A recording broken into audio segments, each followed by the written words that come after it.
The off-road world has been buzzing with excitement. For years, we've waited, we've speculated, and now the legend is set to return. That's right, the iconic Mitsubishi Pajero is making a comeback for 2026. And from what we're hearing, welcome back to Ammo Auto. Today, we're diving into one of the most anticipated revivals in the automotive world, the all-new, 5th generation Mitsubishi Pajero. We'll separate fact from fiction, break down the bold new design, explore engine options, and give you the inside scoop on when this beast will finally hit the road. But first, let's clear up a common mix-up. There's a difference between the upcoming Pajero Sport and the full-size Pajero. While the new Pajero Sport, built on the Triton pickup, is exciting in its own right, today's focus is on the big one, the flagship, the true successor to the Pajero legacy, because the king is returning. The Pajero name, also known as Montero or Shogun in other markets, carries a legendary history.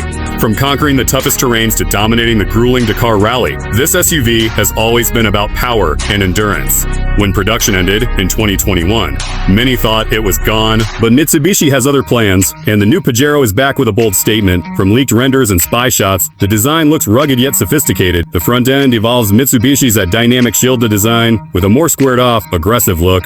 Vertical LED headlights, a strong grille, and an upright stance give it undeniable presence. Expect classic off-road DNA, a clamshell bonnet, squared wheel arches, and even a floating roof effect, similar to the Outlander. This is not just a rehash of the old model. It's forward-looking, elegant, and commanding. One suggests a large body-on-frame SUV built on the latest Triton platform, a direct rival to the Toyota Land Cruiser Prado and Ford Everest. Another theory, a collaboration with Nissan, possibly sharing bones. And some reports from Japan suggest a bold twist, a unibody design, turning Pajero into a more luxurious, Japanese Range Rover, while still delivering serious off-road capability. As for power, emissions rules mean big changes are coming. While some markets may still see a diesel, all signs point toward hybrid power. The most likely option is a plug-in hybrid system, similar to the Outlander PHEV, tuned for more muscle, instant torque, impressive efficiency, and even a possible 3.0-liter turbo V6. Hybrid with up to 330 horsepower have been mentioned. Whatever the setup, the 2026 Pajero is expected to be the most powerful and the most efficient yet. Step inside, and the transformation continues. The cabin will be modern, upscale, and loaded with tech.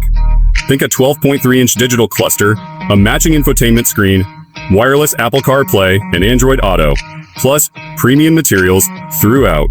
Mitsubishi's latest MyPilot driver assist system will likely be included, along with adaptive cruise, lane keeping, a 360 camera, and even a third row option for family adventures. Some whispers even mention solar roof panels for auxiliary charging. Most reports point to a late 2025 reveal, with sales kicking off in early to mid-2026. In some regions, it might arrive as a 2027 model. Pricing hasn't been confirmed, but expected to sit right among the top players in the large SUV segment. The return of the Pajero is more than just another launch. It's the rebirth of an icon, with its bold design, hybrid tech, and potential for serious off-road power. The 2026 Pajero looks ready to carry its legendary name into the future. Now, the question is, should it be a rugged, Triton-based 4-buffer or a more luxurious unibody SUV? Drop your thoughts in the comments below. If you enjoyed this deep dive, don't forget to like, subscribe to Ammo Auto, and ring the bell so you never miss an update on the 2026 Mitsubishi Pajero and more of the latest automotive news. Thanks for watching, and we'll see you on the next adventure.